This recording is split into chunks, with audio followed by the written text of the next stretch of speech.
obviously another full week here.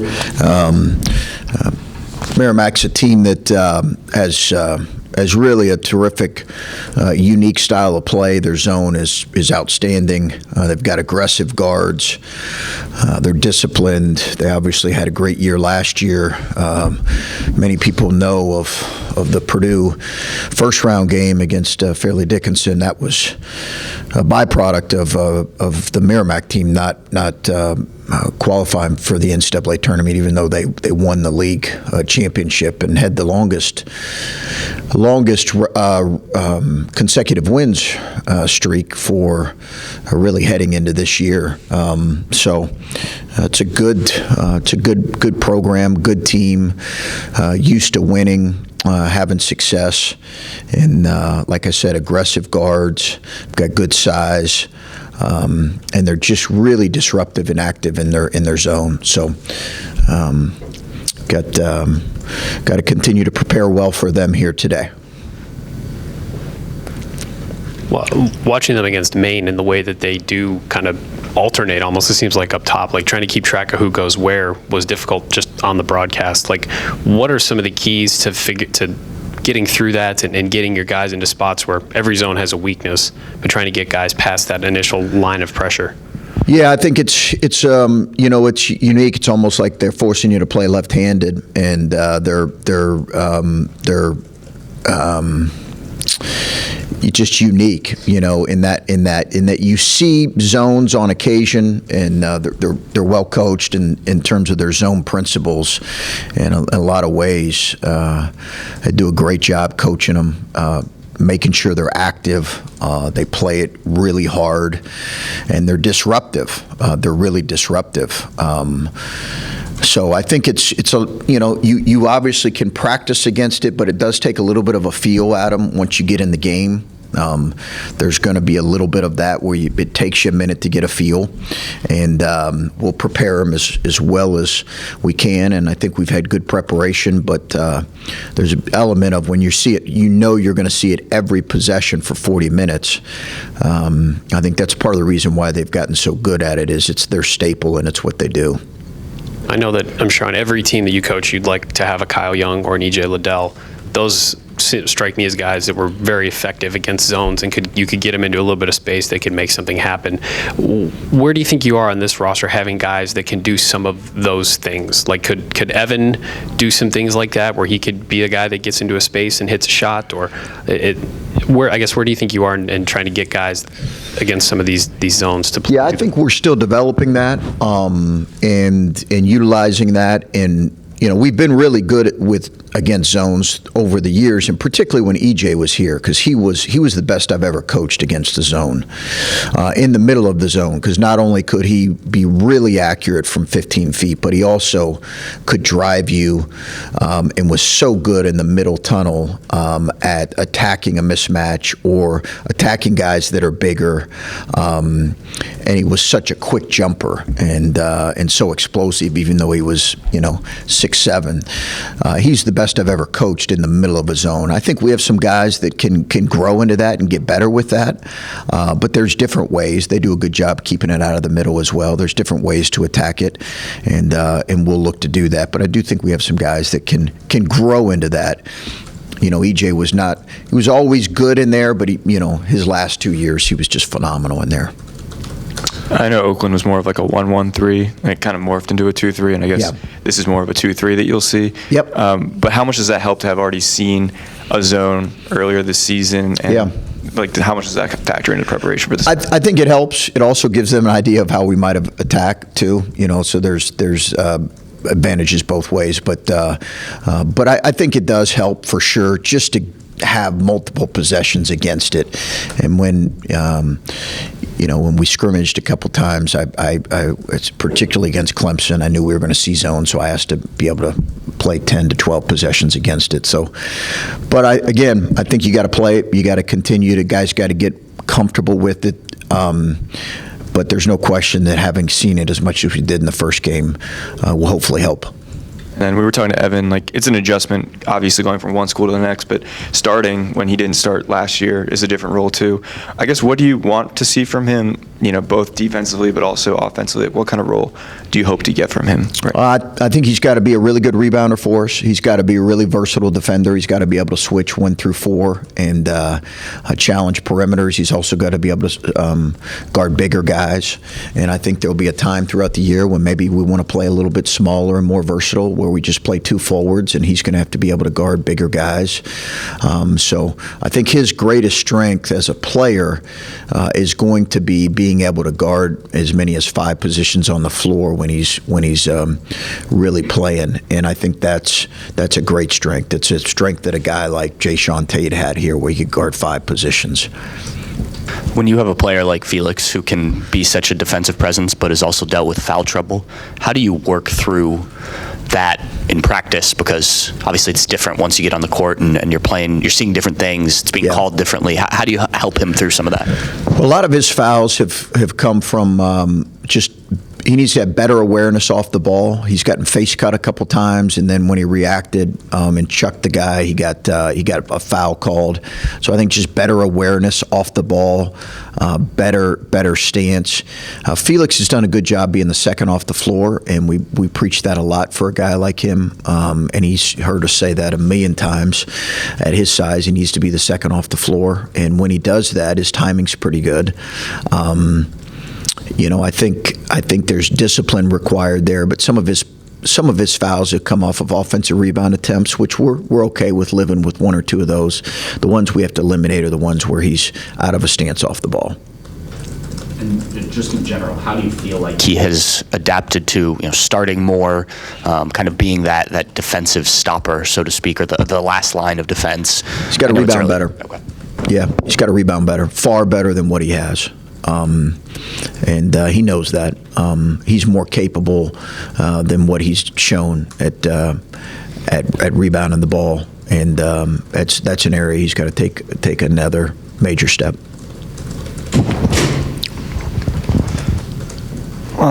So just, looking back at the film, as you've kind of had a weekend to process it now, what are the biggest takeaways on where you need to improve from the Texas A&M game?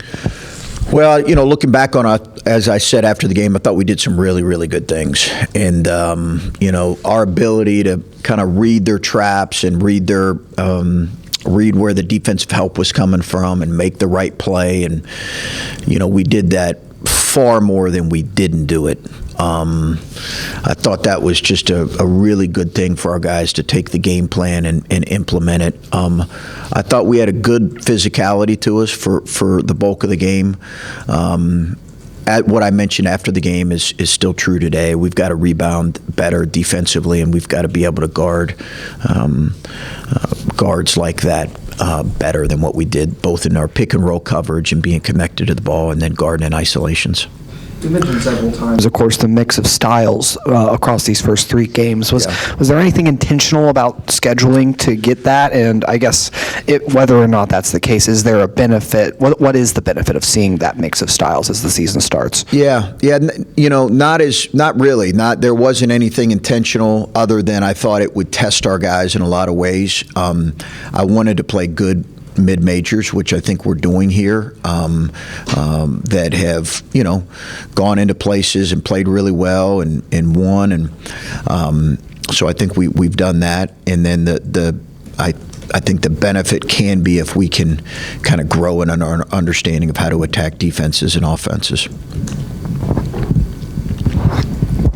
It seems like Zed has kind of embraced that role coming off the bench and really provided kind of like an energy boost, I guess, like kind of in the middle of the game. Like, what have you seen from him and how he's been able to, I guess, kind of embrace that role?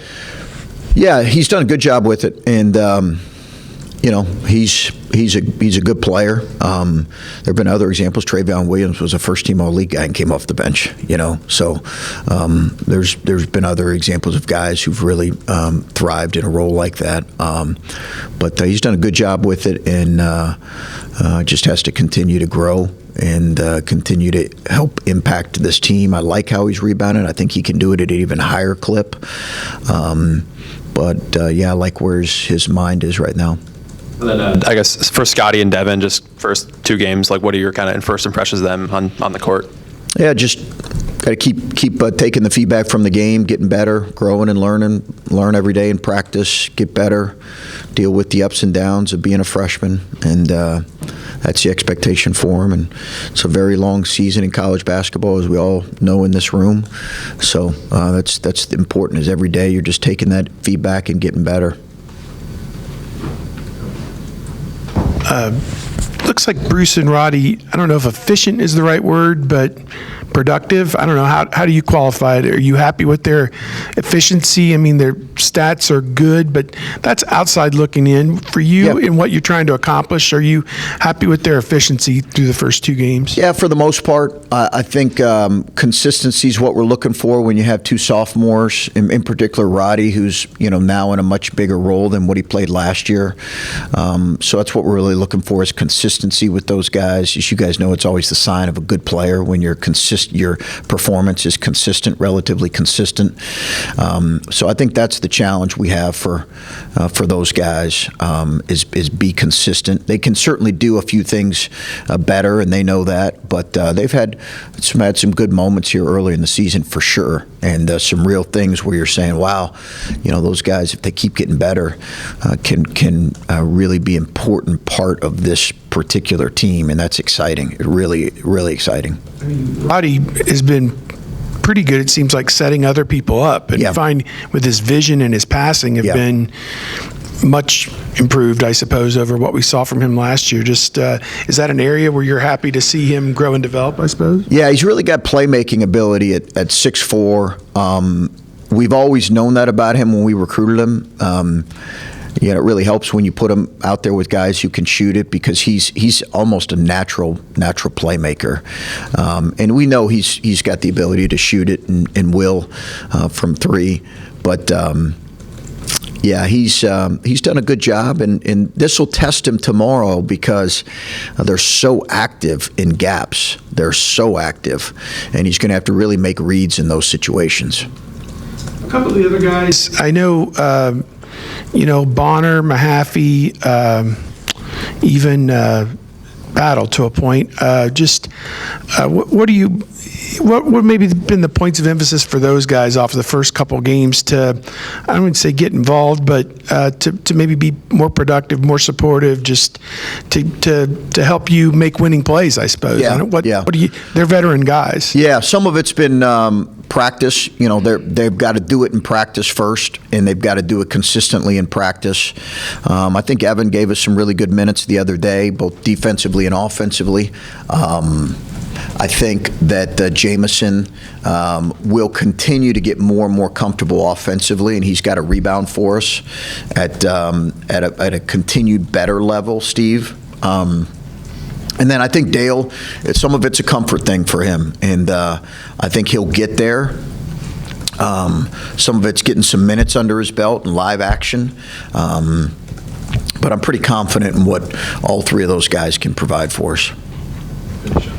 You talked about Felix being the second guy off the floor when he's trying to maybe block a shot. What sort of things are you coaching him for, as far as block the shot versus don't block the shot, go crash the boards? Like, what are the challenges of trying to do both? Because it seems like going for the shot, he could put himself out of position, obviously. Yeah, it's a read that we work on consistently with those guys. You're reading the shoulders of the offensive player and the defensive player, so it is a defensive read. You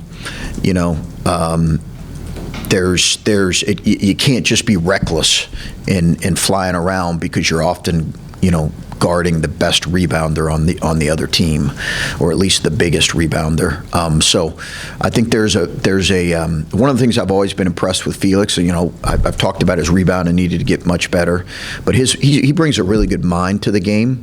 I think he's a really smart kid and smart at reading situations, but that takes a minute to read the shoulders of the offensive players, the depth at which they beat the defender, and whether or not it's a rim threat that you have to challenge versus get to a blockout position.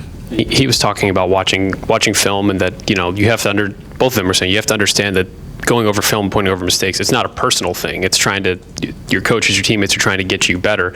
How have you seen him handle that feedback, especially as his role has grown a little bit this year, and you've talked about needing more from him from on the rebounding standpoint. How has he handled some of that feedback? And Well, Felix is a beautiful kid. Yeah, he's just he is a great kid. He is a great kid, and I can't emphasize that enough. He really is. He's got a great personality, and he's coachable. He's coachable. He wants to get better. He knows he needs to play better and do some things better than what he has in the stretch. But he is a great kid, and I have absolute confidence and belief that because he's a great kid and because he wants to get better, because he's coachable, he's going to have some bright days for us for sure. I think about the timeline for Taysom seemed to be maybe the next week or two from when you had said when where is he? You've always said he's on time, but is he? Basically on track. Okay. Yeah, I don't really have any significant updates, but still making progress. Do you expect like Jordan Durkak, I think that's how you say his name, to play? I know he got injured in the game. It's a tough call. I don't know. I don't know because, I didn't call their training staff today. Maybe you more info than I would. Yeah, no, I really don't. But good player for him and important because of how aggressive he is. He's a kid that rolled his ankle in the last game, so no real update on that. All right, guys.